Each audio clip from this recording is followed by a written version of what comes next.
विष्णु गुरुदेवो महेश्वरा गुरु साक्षात् परब्रह्म तस्मै श्री गुरुवे नमः. मध्यपुजोरी आपण बघितलं जीवन म्हणजे काय. या जीवनाला गुरु भेटल्याशिवाय आकार येऊन ते साकार होऊन जीवन ईश्वरमय होत नाही. मग त्याचा का त्यांनी विचार करायचा. त्याला मी उदाहरण दिलं होतं की एकच दुधाचं तूप करायचं असेल तर 5 बदल करावे लागतात. असं 5 बदल करून काढलेलं डबावर तूप जर वाया गेलं तर जीव हरवतो. तसं तुमचा जीव 84 लक्ष योनीत बदल करत करत करत मनुष्य जन्माच्या आकाराला तो जर जीवन फुकट गेलं तर देवाला त्रास होतो. म्हणून देव दादांसारखा अवतारून खालती येतात. वास्तविक गीतेमध्ये सांगितलं आहे की चिणे पुण्य मृत्यूलोके वैशांती.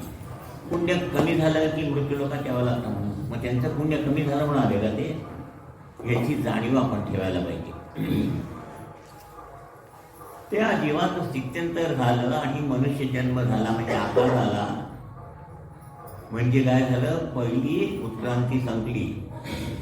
ती निसर्गाधीन आहे. मूल तयार कसं होतं बाहेर कसं येतं हे आपल्याला नाही समजत. पण एकदा का ते मूल जन्माला आल्यानंतर पुढं त्याच्यावर संस्कार करून त्याचं जीवन विकसित करायचं काम आई वडील आणि गुरुजन. म्हणजे पहिली जबाबदारी निसर्गाधीन आहे आणि दुसरी येते मानवाधीन आहे. म्हणून लक्ष देऊन ते जीवन व्यवस्थित विकसित करायचं. नरजन्माला नारायण व्हायचं आणि गुण्या गोविंदानी म्हणजे गुण चांगले इथं ठेवून गोविंद गोविंद म्हणत वरती जायचं अशी म्हण आहे. तर इथपर्यंत वाचून चालतं. तर आता पुढं दुसऱ्या संमेलनामध्ये दादाने काय सांगितलं आहे ते आपण वाचणार आहोत. आता पहिल्या संमेलनामध्ये वंदनीय दादांनी सांगितल्याप्रमाणे विमोचनादी विधीनंतर आता या दुसऱ्या संमेलनामध्ये खालील दीक्षा दिल्या व त्या आपण घेतल्या. उपासना अनुग्रह आणि गुरुदीक्षा. विमोचन म्हणजे मी सांगतो गुलाबाचं झाड लावलं त्याला कीड लागली असली तर फुलं येत नाही. फुल आलं नाही तर वाट येत नाही. बरोबर आहे. तसं आपल्या जीवनामध्ये सुद्धा आपण दोष आणले ते रक्तामध्ये आहेत. ते सगळे विमोचित झाल्याशिवाय हे पाच पाकळ्याचं फूल आहे ते विकसित होत नाही. 5 पाकळ्या कुठल्या.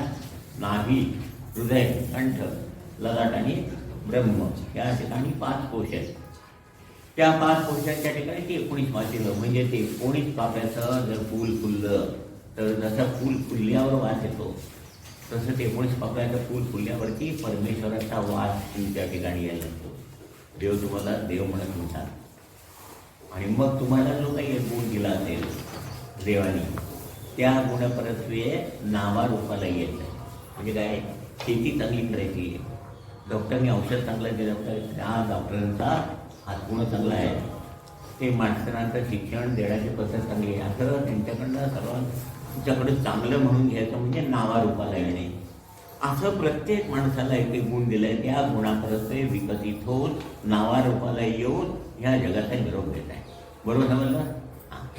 आता हे तुम्हाला तुमचा गुण कुठला आहे तो समजणार नाही. ठीक आहे. म्हणून त्याची पण व्यवस्था देवाने केली आहे. तुम्हाला एक कुलं स्वामींनी दिली आहे. प्रत्येक कुळाला एक कुलं स्वामी दिला आहे. त्यांची सेवा करायची. त्यांची सेवा तुम्ही व्यवस्थित केल्यानंतर ते योग्य वेळी तुम्हाला एका गुरुला गाठ घेऊन देतात. गुरु गाठ पडले की ते सांगितलेली साधना केली की हे जे त्यांनी काही देवाने ठरवलं आहे ते सगळं तुमच्या हातनं होतं. म्हणून पहिल्यांदा देवाची पूजा करायची. मग गुरु भेटल्यानंतर गुरु सांगतील ते ऐकायचं. समजलं. म्हणजे देवाने सरळ मार्ग ठेवला आहे. पण आपण कसे जात आहोत कसे आहोत सरळ मार्गाने जायचंच नाही. वाकड्या मार्गाने जायचं.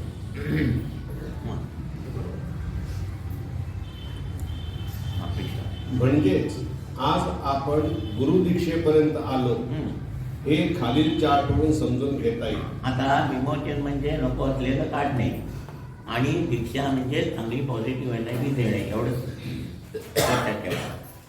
निगेटिव्ह बाजू काढायची आणि पॉझिटिव्ह बाजू तुम्हाला धारण करून द्यायची दीक्षेप्रमाणे. ती गुरु आपली शक्ती देतात पॉझिटिव्ह एनर्जी. ती साधनेतून तुम्हाला मिळते आणि त्या साधनेमध्ये विमोचन करायची पण व्यवस्था केलेली आहे. तुम्ही साधना करायला लागले की नको असलेले दोष जेव्हा तुम्ही कुठे जाता तेव्हा बाहेर जातात आणि तुम्ही जेव्हा श्वास घेता तेव्हा ऑक्सिजन बरोबर ती गुरुशक्ती श्वासामध्ये धारण होती. तर तो चार्ट असा आणि आहे, तीन दीक्षा म्हणजे पहिली उपासना दीक्षा, दुसरी नामस्मरण दीक्षा आणि अनुग्रह दीक्षा. उपासना दीक्षा ही कायेला आहे, नामस्मरण दीक्षा ही वाचेला आणि अनुग्रह दीक्षा ही मनासाठी. म्हणजे काया वाचा मनाच्या स्थितीला.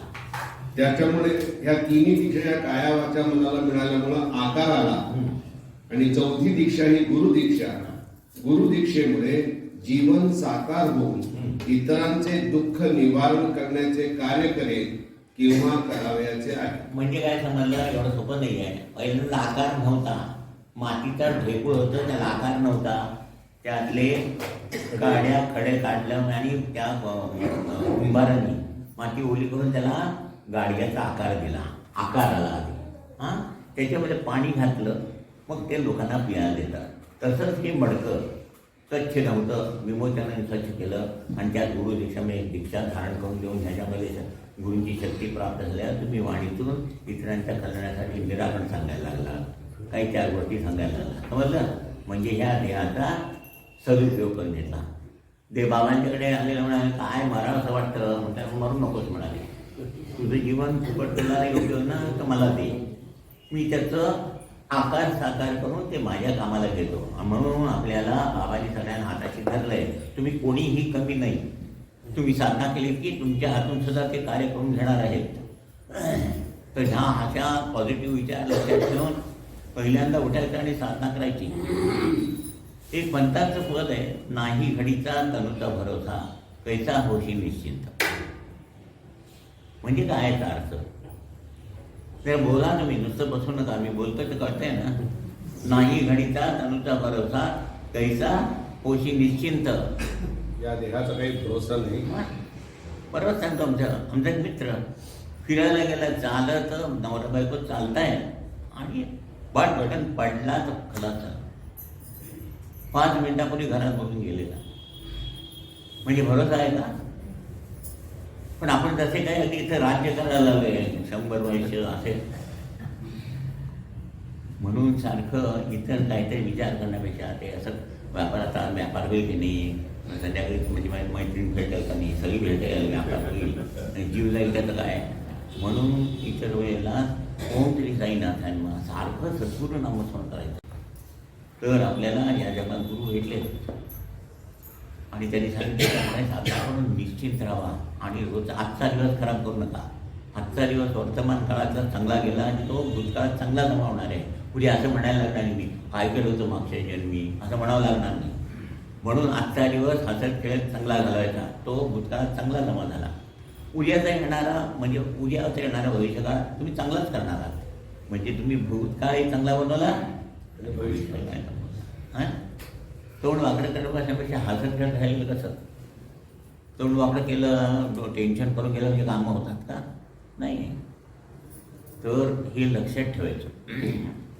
तेव्हा आता गुरुमार्गामध्ये आल्यानंतर सगळ्यात मोठी जबाबदारी म्हणजे क ची भाराखडी, म्हणजेच का, कशाला, कुठे, केव्हा, कधी इत्यादी इत्यादी हे विसरणे व गुरुदीक्षा घेतल्यानंतर क ची बाराखडी गुरुना गुरुदक्षिणा म्हणून अर्पण करावे. ते कसं? हे कसं? गणपती कसा सोडायचा?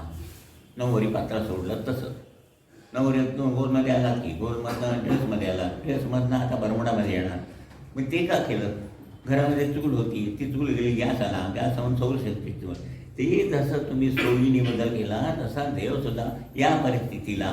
आता तुम्ही गोटा करा, शेंडे सोडा, आणि धोतर नेसा आणि यज्ञ करा म्हणा. कोण तयार आहे का? तयार आहेत का? हां, जोरात सांगा की मग.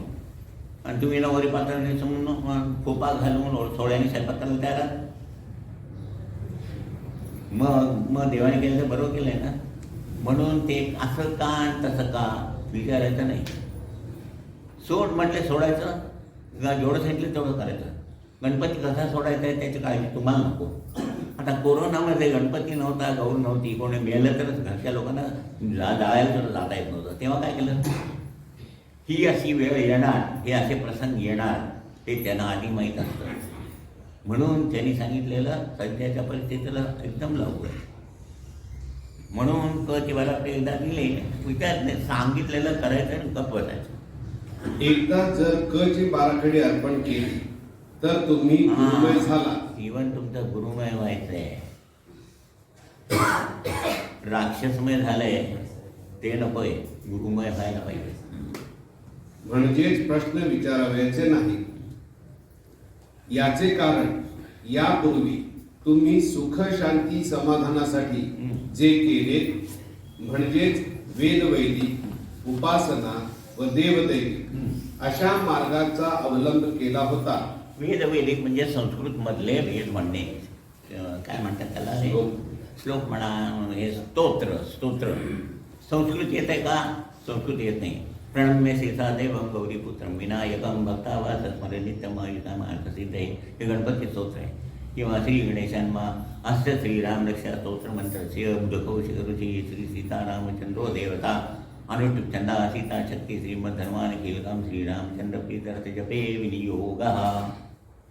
आता म्हणता येईल तुम्हाला. मग जर ते नाही बरोबर म्हटलं तर त्याचा लाभ नाही. आता वेदवेदिक देवदेविक म्हणजे काय? देवाची पूजा करायची.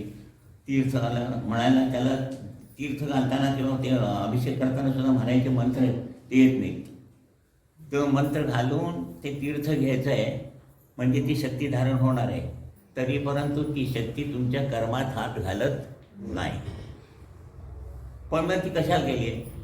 ती योग्य वेळी गुरुगाठ पडावा म्हणून रोजच्या तुमच्या कुलस्वामीला अभिषेक करायचा आहे, ते तीर्थ घ्यायचं आहे म्हणजे हे माध्यम तयार होण्यासाठी. पण ते केलं नाही. तुमचे देव कुठे आहे म्हटलं की मोठ्या घरीत म्हणायचं. देवाची पूजा कोण करतं म्हटलं की बायका करतात म्हणायचं. बायकांनी पूजा करून चालत नाही. म्हणजे चुकीचं सगळं आपण आचरण केलं आहे. आणि मग असं का म्हणून प्रश्न विचारता. म्हणून तिथं सांगितलं की असं का म्हणून विचार नका. फक्त गुरु सांगतात तेवढं आहे का? कारण वेळ थोडा आहे. 60 वर्षाचं आयुष्य म्हणजे फार कमी आहे. 60 वर्षाचं लाखो वर्षाच्या कम्पॅरिझनमध्ये 60 वर्षाचं आयुष्य म्हणजे 1 सेकंद का झालं, संपलं. पण त्याच्यात विचारायचं काय? समजलं. म्हणून वेदवैदिक संस्कृती इतिहासामुळे त्याचा लाभ झाला नाही. देवदेवी करत असताना सारखं अपेक्षा करायच्या. देव म्हणतो मला अपेक्षा करून तुझं कर्म अनुकूल करून मला देता येत नाही. मी तुला फक्त आशीर्वाद देणार. त्याच्याने तुझं कर्म धुवून घ्यायचं आणि वेगवेगळ्या गुरुला गाठ घालून द्यायचं काम मी करणार आहे. आणि हे माहीतच नाही. म्हणून तिसरा गुरुमार्ग.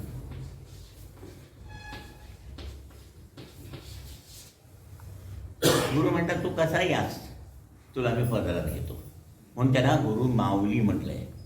आई मुलाचं कौतुक करते. बाप फुल्यावर सपाटा मारतो मुतला तर. मांडीवर म्हटलं आई म्हणजे माझं नको किती शाण आहे म्हणजे मांडीवर मुतलं. बाप काय म्हणतो तसे सगळे ते गणपती कुलसम्य वगैरे सगळे बापासारखे आहेत.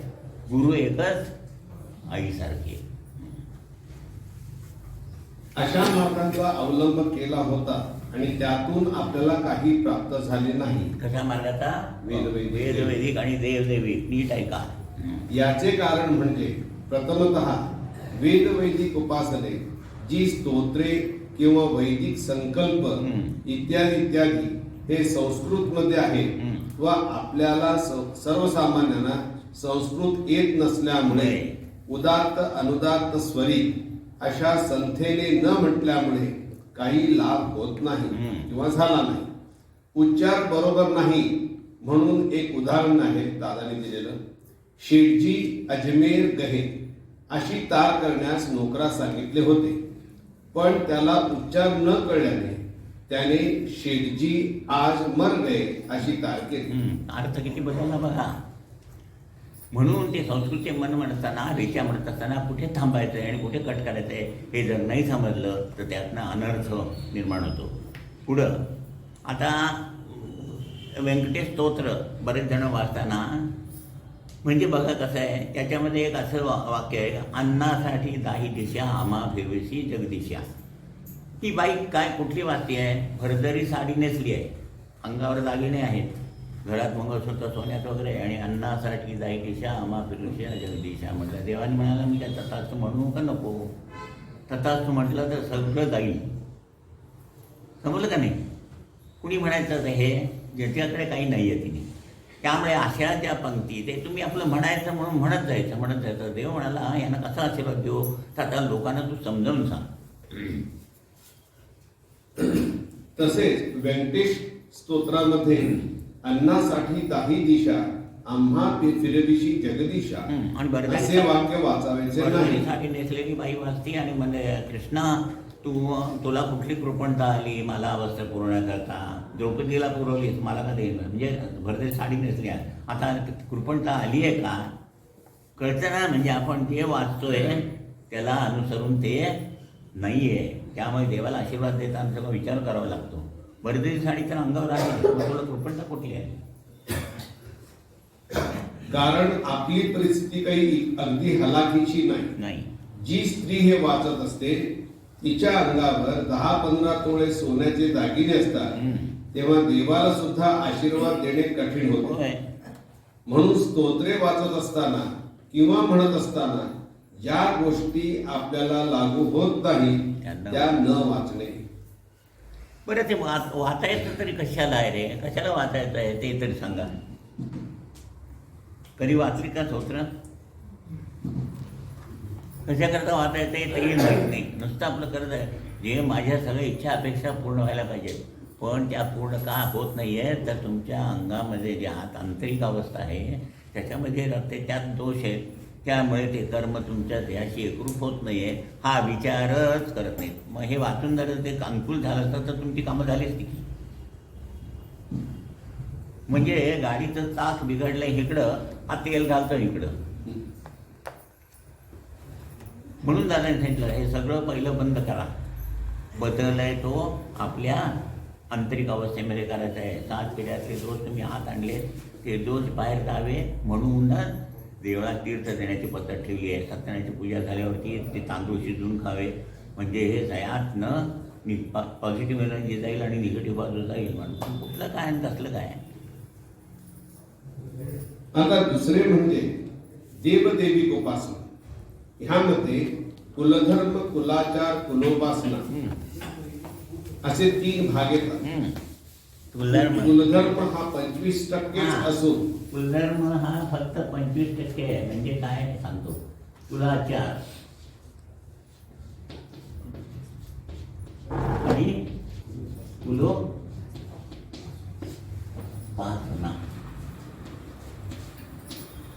हा 25% आहे आणि कुलाचार कुलोपासना 75% आहे.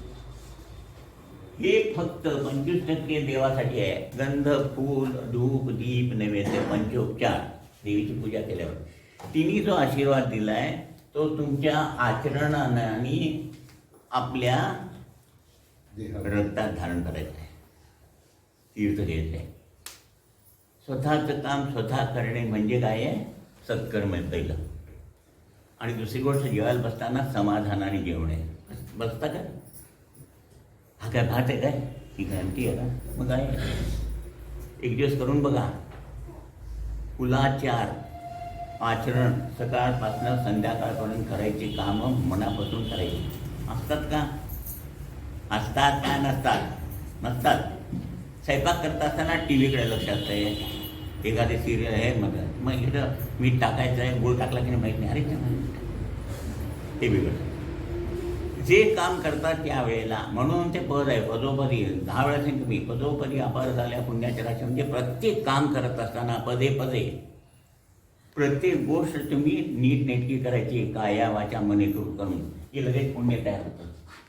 मग तुम्हाला काशी यात्रेला किंवा यात्रेच्या ठिकाणी जायलाच नको. तुमचं घरच होतं पुण्यक्षेत्र होत आहे. चहा म्हणजे चहा करायचा, स्वयंपाक म्हणजे स्वयंपाक करत असताना टी व्ही बघायचा, टी व्ही बघत असताना आणखी तिसरं काहीतरी करायचं. मग झालं काय चाललंय सकाळपासून ते कळतच नाही. माहिती नाही, स्पष्ट बोलतो म्हणून रागू नका. बाहेर गेला माणसाशिवाय द्या ते आपण बघतोय. कपडे आलं की चप्पल व्यवस्थित सोडायचे नाही. कोणीकडे एक चप्पल इकडे एक चप्पल तिकडं, पांघरुणाची घडी करायची नाही. कपडे अंगाला लावून व्यवस्थित कपाटात ठेवायचे नाही. भाजी आणताना घरची आणायची. म्हणजे कसं आता गोवारी भेंडी आणखी गवारी आणखी दुसरं काय असेल ते सगळं मिक्स करून आणायचं म्हणजे ते बायकोला निवडत बसायला पाहिजे. हे मी अनुभवलंय, आम्ही सुद्धा ते केलं. म्हणून दादाने जेव्हा सांगितलं म्हणजे आपण जीवनात सकाळपासून संध्याकाळपर्यंत पहिलं चुकीचंच वागतो. परमार्थ म्हणजे 24 तास देवाचं नाव घेऊन देवासमोर माळ उठत बसायचं म्हणजे परमार्थ नव्हे.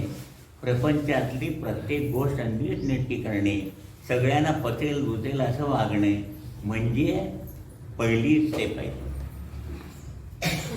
काय सकाळपासून उठल्यानंतर देवाचंच करत बसत नाही तुम्ही. प्रत्येक गोष्ट नीट घ्यायचे. कोणाचे पैसे द्यायचे असेल तर ते नेऊन आठवणीने द्यायचे. कुणाचं काय असेल ते आठवणीने का प्रत्येक गोष्ट करायची. आपले द्यायचे असले म्हणजे काय रे माझे पैसे देते देणार म्हणाले आणि तुम्ही द्यायचे अरे विसरलो भाऊ त्या तुझे लोकांचे द्यायचे म्हणजे हे जे वागतो आपण भाजी घेताना सगळीकडे काय करत ती 10 रुपयाला 5 पेंड्या म्हणत असते. आपण 10 साधे केस तिला आणायला काय त्रास झाला आहे काय हे कोणी बघत नाही. अशी सकाळपासून पॉझिटिव्ह निगेटिव्ह जमा केली तर निगेटिव्ह जास्त असते. आणि मग म्हणायचं आम्ही कुणाच काय वाईट केलं नाही. मग हे पातकप्रमाण त्रास आम्हाला का आला? तुम्हाला कळलं नाही तुम्ही काय केलं ते म्हणून तुमच्या वाट्याला आलं. आता समजून जीवन जगायचं आहे की नाही सुंदर?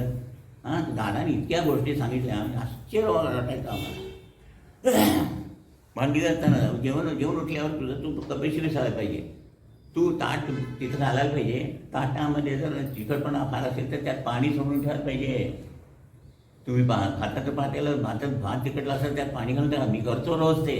अरे ती भांडी घासण्याची चिताई जीव आहे ना ती घासताना शिव्या देते. मग अरे किती जोर लावायचा आहे भांडे स्वच्छ करायला पाहिजे. आणि लगेच भांडी स्वच्छ नाही झाली हां तुमची. अरे पण तुम्ही काय करून ठेवलं ते बघा ना. प्रत्येकाने उठल्याबरोबर जर पाणी घालून ठेवलं तर प्रश्नच येत नाही. ह्या साध्या गोष्टी लक्षात येतात का? जीवन किती सुंदर आहे. ह्या सगळ्या गोष्टी जर तुम्ही सकाळपासून आचरणात आणला तर तुम्हाला वाटेल हा जीवन इतकं सुंदर आहे. किती सुंदर जीवन दिलं देवाने. मग लवकर म्हणायचं ना मी तर जगीन आणि या लोकांना ज्ञानी करून मग जाईन. म्हणून तुकाराम सांगितलं नलगे मुक्ती धन संपदा संत संग देही सदा. पुन्हा मला जन्माला घाल मी या लोकांना सगळं ज्ञान करून घेऊन जाईन तेव्हाच मला समाधान वाटेल.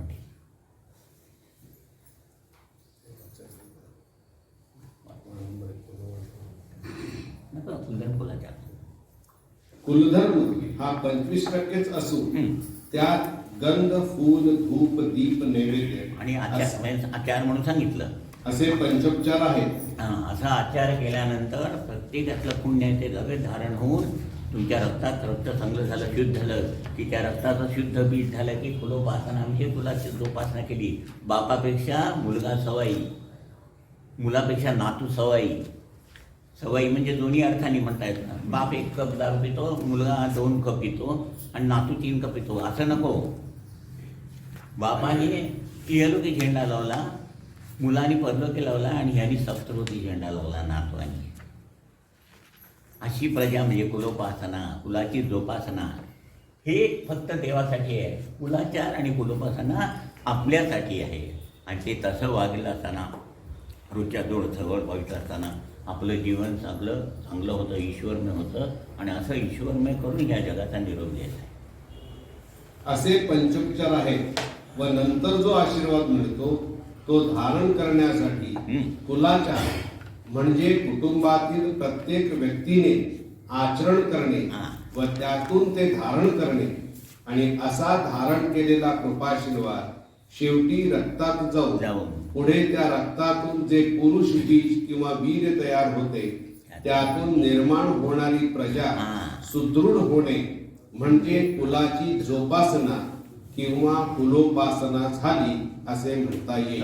स्पष्ट सांगितलंय व्यवस्थित. परंतु हे न करता आणि पुष्कळ देवदेवतांचे केवळ रूढीप्रमाणे करीत राहणे आणि फलप्राप्ती काही नाही. आज काय सत्यनारायण, उद्या शनीच्या देवळात, परवा सोमवार म्हणजे शंकर इत्यादी इत्यादी एक नक्की उपासना न केल्यामुळे काही प्राप्त झाले नाही. आणि शेवटचे महत्वाचे कारण म्हणजे अपेक्षा बल. काय बघा दाखवलंय हे कर्म आहे. ते कर्म पहिल्यांदा आत्मिक मध्ये धारण होते. आत्मिक मधनं दैहिक मध्ये धारण होऊन तुमच्या बुद्धीत धारण होणार आहे पण तू त्याच्यात अपेक्षा केल्यामुळे तुम्ही अपेक्षा केली अमुक हे खायला पाहिजे, तर ते कर्म आहे ते इथंपर्यंत येतं आणि पुढे जातच नाही. कारण का हे 3 एका जातीचे आहेत, नैसर्गिक आहेत आणि हे विजाती आहे. म्हणजे हे 3 ब्राह्मण आहेत आणि हा मुसलमान आहे. समजतंय? म्हणून पहिल्यांदा ह्या ज्या अपेक्षा तुम्ही काही नवस केला असता, तिथं आल्यावर विचारला तुम्ही काही नवस केलाय का, काय केलंय का, ते फेडून घेतात. फेडल्यावर हे अपेक्षावाले जातं आणि मग हे कर्म आहे ते तुमच्यापर्यंत तिथं तुम्ही हे व्यक्ती तिथं येतं. इतका अभ्यास केला जाताना प्रत्येकाला आम्ही म्हणून विचारतो तुम्ही काय नवस केलं काय. पहिला मुलगा रडतो, किरकिर करतो, नवसाचा आहे का, हो नवसाचा आहे काय, गणपतीला 21 मोदक, पण ते काय झालं नाही आज सोड, मग तो गणपती सोडत नाही. पण कुणी सांगितलं हे तुम्हाला? पण हे सांगितलं कुणी? 90 दिवस करण्याचं काही नाही. मी काय म्हणतो, देवाने काय दिलं त्याचा अर्थच कळत नाही. 2 डोळे दिले नसतात तर तुम्ही काय मागितलं असतं, काय बघितलंच नसतं. मग हे एवढं सगळं ते दिलंय, या आधी संपत्तीचा विकास केला होता पण सगळं मिळणार आहे, ते अर्थ कळत नाही म्हणून आपत्ती आहेत. की संपत्तीचा अर्थ कळत नाही म्हणून आपत्ती, म्हणून एक गुरु पाहिजेत बस. आणि शेवटचे महत्वाचे कारण म्हणजे अपेक्षावाद. प्रत्येक विधी केल्यावर अमुक एक प्राप्ती होते असे अवतरणिकेत सांगितल्यामुळे काही इच्छा अपेक्षा करून विधी कराव्याचे व नवस कराव्याचे, तर आधीच्या पानावरील आकृती दाखवल्याप्रमाणे अपेक्षा वलय हा अडथळा आहे. आता बघा, हा माझा मुलगा आहे, सगळी प्रॉपर्टी आहे, नाही तर पाहिजे पडले 10 रुपये द्या, 10 रुपये दिलं तर पाय चेपतो, ते औषध घेऊन आहे, 100 रुपये दिलं तर औषध घेऊन येतो. म्हणजे याला मुलगा म्हणायचं काय? असं करतो की नाही, द्या मी अमुक केलं नाळ, तो माझं काम झालं, 10 रुपये 10 नारळ डोक्यावर फोडी, अमुक झालं तर तमुक करीन, अशा कंडिशन घालतो त्यांना. असं जर ह्याने कंडिशन घालतं नंतर ह्याला देणार आहे ना मी, मेल्यावर ह्याचंच नाव होणार आहे की. आणि आता तर बघतोच आहे ना, आता तर जेवायला कोण घालत आहे. पण कसं माणसाची बुद्धी आहे बघा. म्हणून नवस दिवस काही करू नका, त्याच्यानी हे अपेक्षा वगैरे तयार होतं आणि तुमचं नुकसान होतं. म्हणून काही मागायला न मागण्यासारखं ठेवलंच नाही. तुम्ही जन्माला येण्यापूर्वी आईच्या स्तनात दूध तयार करून ठेवतो, तो तुम्हाला काही कमी पडेल असं जन्माला घालेल का? विचार केला तर इतकं आघात आहे.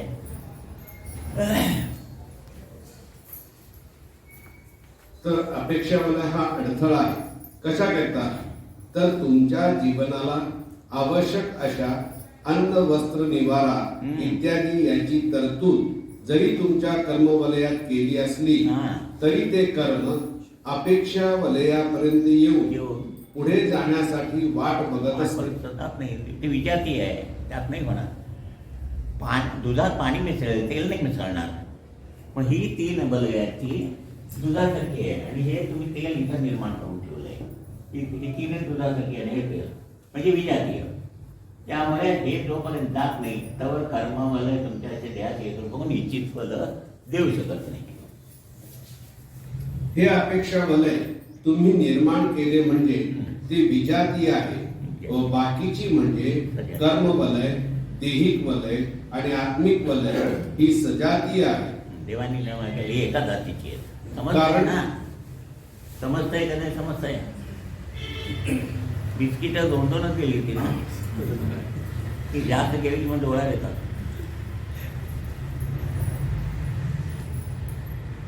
कारण ती जन्मापासून धारण झाली आहे. म्हणून उपासना करीत असताना अपेक्षा वलयामुळे कृपा धारण होत नाही. म्हणून अपेक्षा करावयाची नाही किंवा का असा प्रश्न विचारायचा नाही. प्राप्त परिस्थितीमध्ये समाधानी असणे.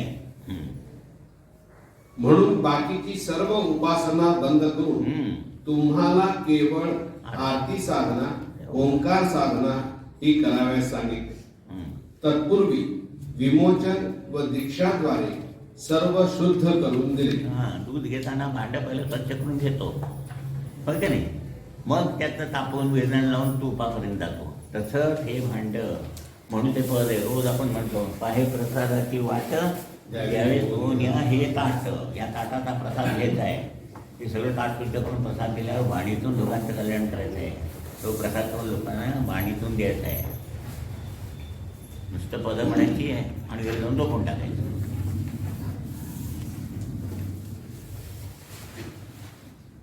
म्हणून गुरूंच्याकडे आल्यावर पहिल्यांदा तुम्हाला त्यांनी बघितलं, तुमच्यात काय कमी हे त्यांना दिसलं. म्हणून नको असलेलं काढलं म्हणजे विमोचन केलं, पाहिजे असलेलं घातलं म्हणजे दीक्षा दिली आणि तुमच्या जीवनाला एक आकार आणला व्यवस्थित आणि कुठंपर्यंत दिलं. म्हणून हा तिसरा चार्ट आहे. गुरुकृपाशिवाय प्राप्त झाले जीवनातील विकसित अवस्था. प्रपंच करायचं आहे आणि परमार्थही करायचं आहे, दोन्ही बाजू. एका नाण्याला जशा दोन बाजू असतात. आता बाजारात गेला 1 रुपया असला, एका बाजूला स्वच्छ झाला तर घेतो तो काय सांगतो इकडं साफ झाला घेत नाही. त्याला जशा दोन्ही बाजू आहेत तसं तुमच्या जीवनाला प्रपंच करत असताना प्रपंच कशाने करायचा? देहाने आणि परमार्थ आत्म्याने. असं दोघांनी म्हणजे आत्म्याला देह असल्याशिवाय कार्य करता येत नाही. त्याला जे कर्म केलं फेडायचे त्याच्यासाठी देह पाहिजे.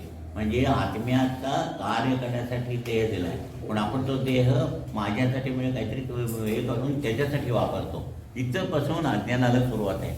तुम्हाला आता मी कोण म्हटल्यावर तुम्ही काय सांगता? पटपट उत्तर द्या. तुम्ही कोण? हां नाव काय म्हटलं की मी माझं नाव सांगतो. तुझं नाव काय? हां मयुरी. मयुरी तुझं नाव ती सांगते. कुठे? हां तुझं नाव मयुरी. मयुरी कुठे आहे सांग. इथं ही मयुरी का? मग ही छाती आहे ना. मग इथं मयुरी कुठे आहे दाखव. समजा मी गोमाजी गणेश म्हणतो तो. हां गोमाजी गणेश. मी गोमाजी गणेश. गोमाजी गणेश मेल्यानंतर देह तिथंच असतो की नाही? त्या लोकांना काय सांगता तुम्ही? गोमाजी गणेश गेले चला. मग गोमाजी गणेश तिथंच आहेत की. मग गेलं कोण? हां म्हणजे तुम्ही देह नाही आहे तर तुम्ही आत्मा आहात. त्या आत्म्याला परमशून्य करण्यासाठी हे साधन आहे. आणि ते साधन पूर्ण झाल्यानंतर हे आंबा खाऊन त्याला साल इथं टाकून जातो आपण. वर खातो आणि पोय ठेवतो. म्हणून साधना करून स्थूलातून साधना करून त्याचे इष्ट परिणाम सूक्ष्म आणि कारण देहावर होतात. सूक्ष्म तत्वात प्राप्त झालेली लोकांना शब्दस्पर्श रूपगतातून द्यायची आणि जन्माला येण्याचं कारण सिद्ध करून जायचं. म्हणजे पुन्हा जन्माला यायचं तर कारण सिद्ध पाहिजे म्हणजे होय. समजलं? हे सगळं ऐकायला बरं वाटतं. तर करायचं कसं? तर साधनेतून हे सगळं होतं. तुम्हाला काय विचार करायची जरूर नाही. आता इथे गाय उभारली आहे, खायला घातलं की इकडे दूध काढायचं. इथं खायला घातलेलं तर टेलिस्कोप बघून आता कुठं येतो, कडब्यात काय झालं, लोणी कसं झालं ते बघायला काही गरज नाही. समजलं की नाही? ह्याच्यापेक्षा सोपं आता सांगताय. म्हणून साधना करायचं आणि थंड बसायचं. जे काय करायचं ते करतात. तर दुसऱ्या साधना संमेलनामध्ये सांगितल्याप्रमाणे आरती साधना व ओंकार साधना करीत करीत आपला विकास झाला आणि वंदनीय दादांनी मग तिसऱ्या सेमिनारमध्ये सांगितल्याप्रमाणे गुरुकृपाशीर्वादाद्वारे प्राप्त झालेली विकसित अवस्था हा चार्ट पहा. यामध्ये लिहिल्याप्रमाणे प्रापंचिक अवस्था म्हणजेच काया वाचा मनाची देहिक अवस्था जेव्हा विमोचन व 4 दीक्षा परत्वे पूर्ण दोषरहित झाली तेव्हा कारण दीक्षा दिली. म्हणजे जीवन जेव्हा दोषरहित झालं म्हणजे दोषांचं कारण जेव्हा आपल्या देहात नाही राहिलं त्यावेळेला कारण दीक्षा. नंतर म्हणजेच प्राप्त जीवनाला जेव्हा आकार आला तेव्हा पारमार्थिक जीवनाची ओळख करून देऊ कारण दीक्षा दिली व आपल्याला खालील अवस्था लोक कल्याणार्थ मध्यस्थ म्हणून प्राप्त करून दिल्या किंवा प्राप्त झाल्या. म्हणजे कसं तुम्हाला मेडिकल होते याच्यामध्ये ॲडमिशन मिळाली. पहिला फर्स्ट इयर झालं, सेकंड इयर झालं, थर्ड इयर झालं. नंतर कसला पिरियड असतो? इंटर्नशिप. म्हणजे त्यात सगळं तयार करून मग तुम्ही एक डॉक्टर म्हणून बाहेर पडता की नाही. तसं तुम्ही बाहेर पडल्यावर पहिल्यांदा हिलिंग स्पर्श संवेदना आपण बघतो. लोकांना गरोदर बायकांना आपण संवेदना देतो. हिलिंग. ट्रान्स म्हणजे ट्रान्स आणि क्लिअर ऑडियन्स म्हणजे अडीअडचणी संबंधी लोकांना निराकरण सांगण्याची शक्ती. आणि नंतर आधी clear audience and clear mind.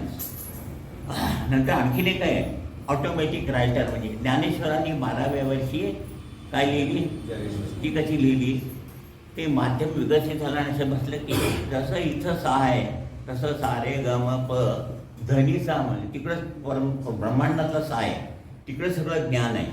ते ज्ञान इथं असं त्यांच्या ब्रह्मानंदात जाणवतं आणि वाचेतून बाहेर पडतं. अतिशय उच्च अवस्था. दादासुद्धा असे बसले, बोलायला बसले. आता मला आम्हाला पुस्तक नसलं तर वाचता येणार नाही, पण दादा यायचे, उद्बत्ती लावायचे आणि बसायचे. आणि हे जे आता लिहून काढले हे सगळं अस्खलित बोलायचे, ते रेकॉर्डिंग करून घेतलं आणि ते लिहून काढावं लागलं आम्हाला. इतकी उच्च अवस्था, त्याला ऑटोमॅटिक रायटर म्हणतात. पहिली हिलिंग, दुसरी ट्रान्स, तिसरी क्लिअर ऑडियन्स. क्लिअर ऑडियन्स म्हणजे कर्माच्या लहरी ऐकू येतात. क्लिअर व्हायन्स म्हणजे व्हिजन, डोळ्याला दिसतं. आणि ऑटोमॅटिक. अशा 5 अवस्था सगळ्याला प्राप्त होतात तुम्हाला सुद्धा. तुम्ही कोणीही कमी नाही. एकाच झाडाचे 1000 आंबे असतात, त्यांची चव सर्वांची एक असते की नाही. मग तुम्ही स्वतःला कमी कशाला सांगतात. साधना करून का बसा, तुमचा कुठला गुण असेल त्या गुणातून गुरु कार्य करून घेतात. समजलं. तेव्हा स्वतःला कमी समजायचं नाही. आता एकदम तुम्हाला तिथून उठून माझ्यासारखं बोलायची इच्छा झाली तर ठीक आहे, पण ते पुढच्या जन्मात असेल ना. कुठल्या जन्मात मी एक्सपेक्ट केला म्हणून मी ह्या जन्मात तिथं बसलो. आता पुढच्या जन्मात तुम्हाला कुठे पाहिजे. सगळेच जण तसे शिका सांगायला बसले तर ऐकायला कोणतरी पाहिजे की. तेव्हा जे काही दिलंय आता ते माझ्या हितासाठी आहे हे समजलं की एकदम काम झालं. तर हिलिंग म्हणजे स्पर्श संवेदना, ट्रान्स म्हणजे कृपाशीर्वादाची धारणा, क्लिअर ऑडियन्स आणि क्लिअर व्हॉयन्स म्हणजेच अडीअडचणी संबंधी निराकरण करण्याची सिद्धता, आणि शेवटची ऑटोमॅटिक म्हणजे आपोआप सहजगत्या बोलणे म्हणजे की ज्ञानेश्वरांचा. आता तर तिसरी सुद्धा शिकले नाही, पण भाषा मुलाखतीमध्ये वाक्य कुठली ते ईश्वरी ज्ञान तिकडचं येतं इकडं, म्हणजे फुल विकसित झालेलं माध्यम. आता पहिलं हिलिंग सांगितलं. हिलिंग म्हणजे स्पर्श संवेदना. तुम्ही बघा घरात कोणी मुलं आलं तर काही काळजी नको बाबा, म्हणजे त्याला हातात देऊन किंवा तुम्ही थोपटलं की झोपताय. कोणीतरी मनुष्य मेलं असतो तेव्हा उपसापक्षी रडत असतो, त्याला तुम्ही जाऊन काळजी घेऊ नको द्यायचं. एवढा हात लावला काय तुम्ही काय केलं, फक्त स्पर्श केला. म्हणजे ट्रान्स म्हणजे एका बॉडीतून दुसऱ्या बॉडीत जाणार. ट्रान्स ती नको आहे आपल्याला. दादांच्या म्हणजे ट्रान्स म्हणजे दादांच्या माध्यमामध्ये बाबा यायचे किंवा या विभूतींचा संचार व्हायचा. पण आपल्याला काय सांगितलं त्यांनी, कृपाशीर्वादाची धारणा. म्हणजे तुम्हाला झालं की तुम्ही सांगितलं की ते काम होणार. कारण का प्रत्येकामध्ये बाबा यायला लागले तर कुठले बाबा खरे आणि कुठले खोटे समजणार नाही, मग ते नको. आता क्लिअर ऑडियन्स म्हणजे काय, कानाला आता समजा तुम्हाला उदाहरण देतो की आता एक दरवाजा उघडायची पद्धत असते बघा. रात्री मनुष्य लेट आले त्याचे दरवाजे उघडण्याच्या पद्धतीनं आपलाच मनुष्य आला की नाही करतो. त्याबद्दल उघडण्यात बदल झाला की लगेच त्याला समजतो कोण आहे हे अनुभव असेल ना. किंवा एक घरातली पद्धत म्हणजे क्लिअर, ते जसं आपल्याला सवय झाली असती तशी त्या क्लिअर ऑडियन्समध्ये दादांना अशी सवय असते ते कर्माच्या लहरी धारण झाले की त्यातला विषय ते काय करतो, की ह्याची डिफिकल्टी काय आहे ती कळते. आता क्लिअर व्हायन्स म्हणजे व्हिजन, डोळ्याला सप्तलोकाच्या पलीकडचं दिसतं. दादा म्हणे तुम्हाला इथलं दिसतं, मला भिंती पलीकडचं दिसतं. तर इथं बसून तिथं काय चाललं आहे एखाद्याने प्रश्न विचारला तर माझं तो जाण घ्या. आमच्या थिएटरमध्ये प्रॉब्लेम होते, मग प्रश्न विचारला बरोबर मला की बाबा मी असं फिगर काढली आणि म्हणाले हे तुझं थिएटर आणि तिथे दर्गा आहे आणि होता तसा अजूनही आहे. तुम्ही बघा दक्षिण टाकून दिला त्या दर्ग्याचं तुम्ही काय करत नाही. बाबा इथे मुंबईमध्ये बसून दर्गा कसा दिसला म्हणजे ते व्हिजन म्हणजे कुठे सप्तलोकापर्यंत सर्व काय चालेल बघू शकतात. अशा त्या अवस्था आहेत. आणि लगेच त्याला निराकरण सांगितलं आणि ते केल्यानंतर आमचं थिएटर व्यवस्थित चालायला लागलं. क्लिअर व्हायन झालं आणि ऑटोमॅटिक म्हणजे ज्ञानेश्वरांचं. दादांसुद्धा आम्ही बघितलं बोलताना. दादांचं एक वाक्य एवढं लांब त्याचं बसायचं काय पुढं कागद नाही काही नाही असं बसायचं आणि सुरू करायचं. म्हणजे काय अवस्था असेल. अशा 5 अवस्थेपैकी तुम्हाला सुद्धा या 5ही अवस्था प्राप्त होतात, पण त्याला योग्य वेळ यायला लागली. दादा सांगितले तुम्हाला प्रत्येकाला माझ्यासारखा जन्म येणार आहे, त्याची वाट बघायची. आता ही कारण दीक्षा म्हणजे प्रत्यक्ष ब्रह्मांडाचा पिंड म्हणजे जो शंकराकडून रावण घेऊन गेला होता तो. रावण ब्राह्मण होता आणि अतिशय ज्ञानी होता. असा पूजेला बसला तर 108 कमळ घेऊन बसायचा आणि ओम नमः शिवाय म्हणाले. एक दिवस परीक्षा बघायला एक कमळ गायब झालं आणि 107 झाल्यावर 8 कमळ दिसलं नाही. मग तो काय भाद्र कमी नव्हता, हे शिरकमल म्हणून तलवार घेतली, कापलं आणि वाहिलं. त्याबरोबर शंख भोले शंकर बसले उभारले समोर. काय पाहिजे म्हटलं, तरी पक्का होता तुमचं आत्मलिंग द्या म्हणजे तुम्हीच माझ्या अधीन व्हा. ते पडले त्याच्या गळ्यात. आता देवाला काळजी पडली की हे लय तर तो जर हे गेलं तर जगाचं संवार आणि हे सगळं बंद पडणार. भोलेशंकर येऊन मोकळे झाले. मग बाकी त्यांना विचार पडला. मग तो निघाला आत्मलिंग घेऊन. मग हे सगळ्या देवाने विचार करून गणपतीला बोलवा, इकडे म्हणे काम कर, आता संध्याकाळी संध्या करणार. म्हणजे तो ब्राह्मण होता आणि सकाळ संध्याकाळ संध्या करायचा. तर संध्या करायला लागला त्यावेळेला तेव्हा त्याला लघवीला लागली. त्यावेळेस कोणतरी ऐकायला तर गणपती याचं रूप घेतलं. माहिती आहे तुम्हाला, गुरा घेतला आला. ते म्हणाले बाळा हे लिंग धर, थोड्या वेळेस मी लघवीला जाऊन येतो. आता ते रावणाची लघवी म्हणजे काय 4 बारड्या होती की माहीत नाही. तो म्हणाला मुद्दामच त्या लघवी तर म्हणाला अरे मला आता वजन झालं, मी खाली ठेवून टाक. न ठेवू नकोस म्हणा. आणि शेवटी मला आला नाही अजून म्हटलं, त्यांनी खाली ठेवून टाकलं. म्हणजे यांचं काम झालं.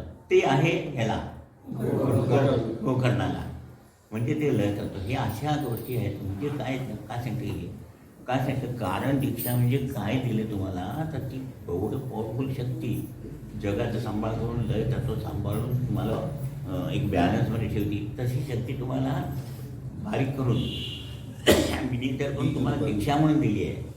त्याच्याने आपला विकास करून घेऊन आपले जीवन सुधारायचं आहे. तर कारण दीक्षा म्हणजे प्रत्यक्ष ब्रह्मांडाचा पिंड म्हणजे जो शंकराकडून रावण घेऊन गेला होता तो पिंड दीक्षेच्या रूपाने तुमच्या जीवनात साकार झाला. म्हणजे अप्रत्यक्षपणे आज तुम्ही प्रत्यक्ष दीक्षांत विधी घेणारे लोक या परमेश्वरी कृपाशीर्वादाने अवतारी निर्माण झालेले आहात. आणि पंतांच्या पदाप्रमाणे वर्णू किती उपकार हे पदच त्याचे सार आहे. बाप घरात असला तर लगेच जमण्याच्या किल्ल्यात मुलाच्या हातात देत नाही. देतो का? मी असेपर्यंत मी सांगितलेलं ऐकायला पाहिजे म्हणून. इथं दादानी बघा ही विचार न करता तुमची पात्रता अपात्रता न बघता प्रेमाने सर्वांना दिले.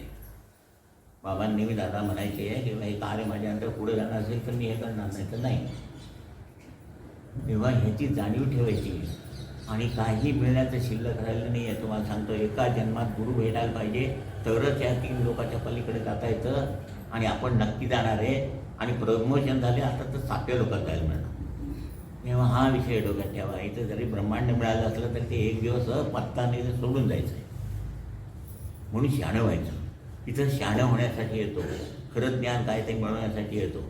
ते डोक्यात ठेवायचं आणि साधना करून गपचूप बसायचं. अशी ही कारण दीक्षा रूपी ठेव ज्या परमपूज्य कुतुबुद्दीन बाबांच्यामुळे प्राप्त झाली त्यावेळी त्यांनी सांगितले की आतापर्यंत म्हणजे या विकसित अवस्थेपूर्वी तुम्ही कर्माधीन होता. कर्माधीन होता. परंतु आता तुमचे कर्म अधीन झाले आहे. आणि आता तुम्ही करीत असलेले कर्म सेवत करण्या इतके आज कृपापात्र झाला.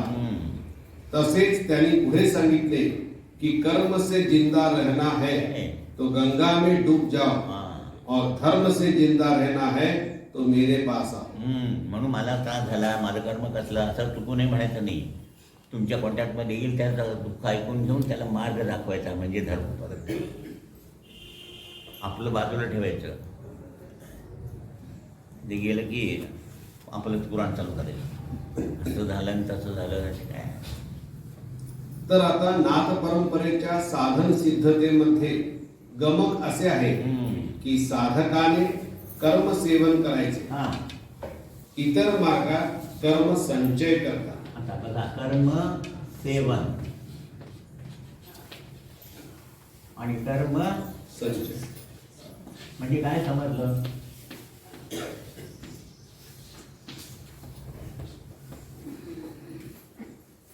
काय आपटे इकडे पुढं काय समजलं?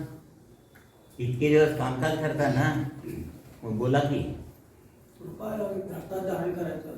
हा, कृपा रक्तामध्ये धारण करायचं. कशी धारण करायची हे सांगा की.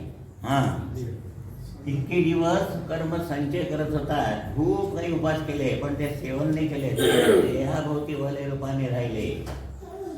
हा, आत्ता तुम्ही साधना करता, ध्वनी लहरी प्रकाश म्हणजे शक्ती, गुरुशक्ती.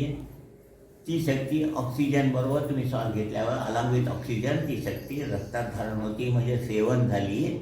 आता ती रक्तात धारण असल्यामुळे एखाद्याला तुम्ही उदी दिली तर त्याला बरं वाटतं. ह्याच्यापेक्षा सोपं उदाहरण सांगतो आणि नीट ऐका. कर्म सेवन करायचं म्हणजे माझ्या खिशात 10,000 रुपये ठेवून सदा फिरायचं. आणि कर्म संचित म्हणजे बँकेत आहेत. आत्ता कोणतरी आला मला पैसे म्हणायचं, थांब उद्या सकाळी बँक उघडल्यावर त्यात मी पैसे देतो. उपयोग आहे का? तो मरून जातो. पण हे कसं, थांब हे माझ्या 10 लाख नाही, हे 5 लाख. हे कसं, हे बरं का ते बरं? दादा म्हणतात असं बरं, तुम्ही मागितलं लगेच घे, बरं समजलं. म्हणून साधना करा. तुम्ही म्हणाल पहा आम्ही का आता उती देत बसायचं का? तुम्ही उती देत बसायचं नाही आहे. प्रत्येक जो काय काम करतोय त्यातनं ती कृपा प्रवाहित होणार आहे. तुम्ही स्वयंपाक करत असताना स्वयंपाक कंगा होईल, तर नवऱ्याच्या डोक्यात काही क्रिया असते ते जाते. तुम्ही घरी दुकानात बसल्या पुड्या बांधून देता, त्यातनं जाईल. हा सोन्याच्या जागी देतं, सोन्यातून तिकडं जाईल. हे कसं काय? म्हणजे प्रत्येक माणसाचा सदुपयोग करून घेतला आहे. आता ते काय रोज असं म्हणत बसत नाही, मी दिलं कांदी सगळी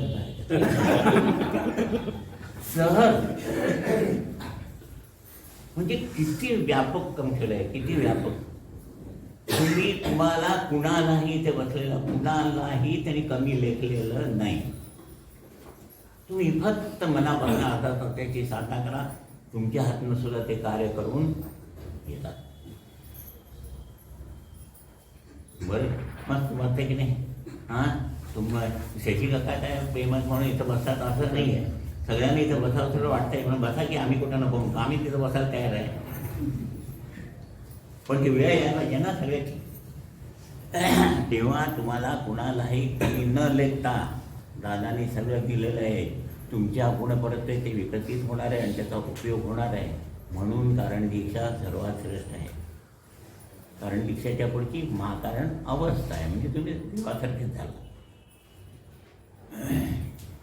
कर्म सेवन व कर्म संचय यात फरक काय? समजा तुम्हाला स्तोत्र वाचून कर्मसंचय करायची काही गरज नाही आहे. कर्मसेवन करायला शिकवलंय आणि ते पुरून पुरेल एवढं सांगितलंय. म्हणून अर्ध्या तासामध्ये ते सगळं केलेली साधना तुम्ही सेवन करता आणि तुमचं दैविक माध्यम सक्षम असतंय. इथं साधना करत असताना मेलेले आत्मे मुक्त होतात. इथं साधना करत असताना त्या लहरी पृथ्वीच्या टोकापर्यंत जात असून हवा शुद्ध करते. जे कोण करत नाही त्यांना तटात ठेवून त्यांचा विकास होतो. म्हणजे आमच्या हातून त्यांनी उरलेलं महत् कार्य. इतकं सगळं दिलेलं असताना तुमचं वाईट होईल का? पण हे जे मडकं आहे ना, ते काय सुधारतच नाही. म्हणून ह्या पुढचं जीवन तुमचं विचारावर अवलंबून आहे. मला सगळं मिळालेलं आहे आणि माझ्या हातून गुरूंचं कार्य व्हायला पाहिजे एवढं म्हणा, तुमची सगळी कामं फटाफट होतात. समजतंय ना?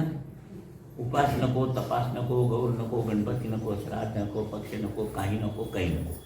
सकाळी उठायचे, पुरुषांना पूजेची तयारी करून द्यायची, बायकांनी त्यांनी पूजा करायची, अन्नपूर्णा, बालकृष्ण आणि साधना. आणि बायकांनी बाकीची सगळी कामं घरातली व्यवस्थित लक्षपूर्वक करायचे. संपलं.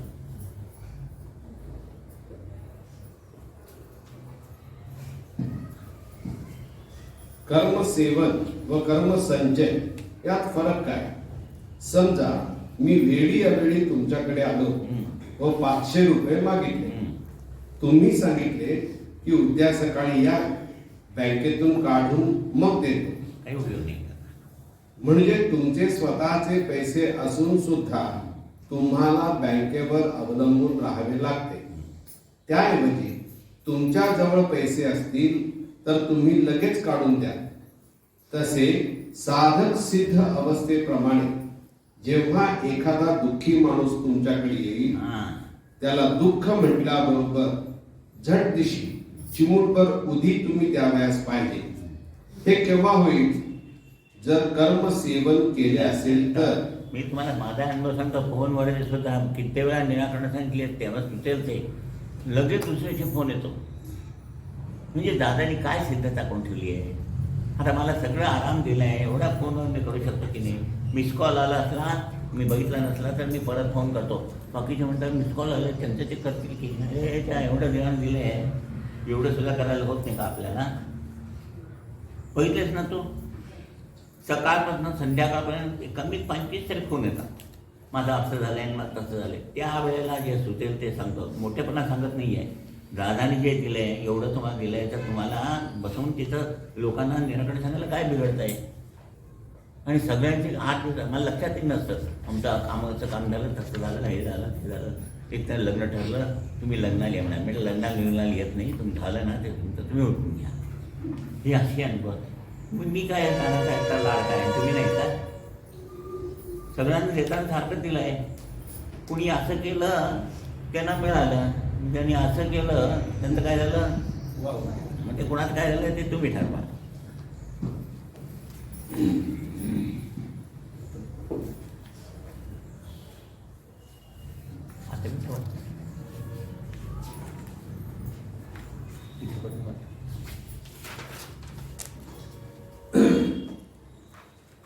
पूर्वीच्या लोकांनी कर्मसंचय केला किंवा पुण्यसंचय केला ते पुण्य संचित अवस्थेमध्ये राहिले व अजूनही संचित अवस्थेतच आहे.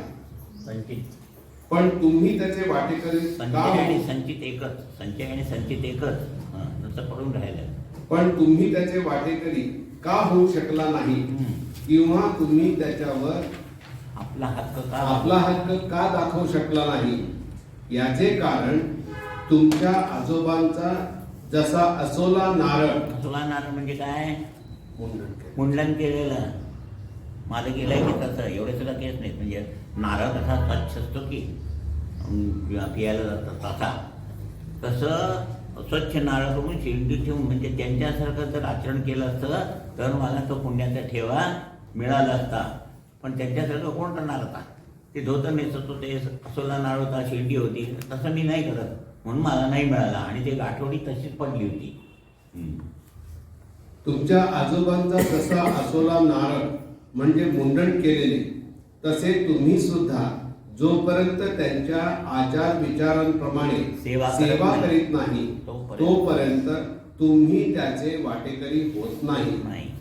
म्हणजे इथपासून आपण आपल्या पूर्वजांच्या आचार विचारापासून भिन्न आहोत.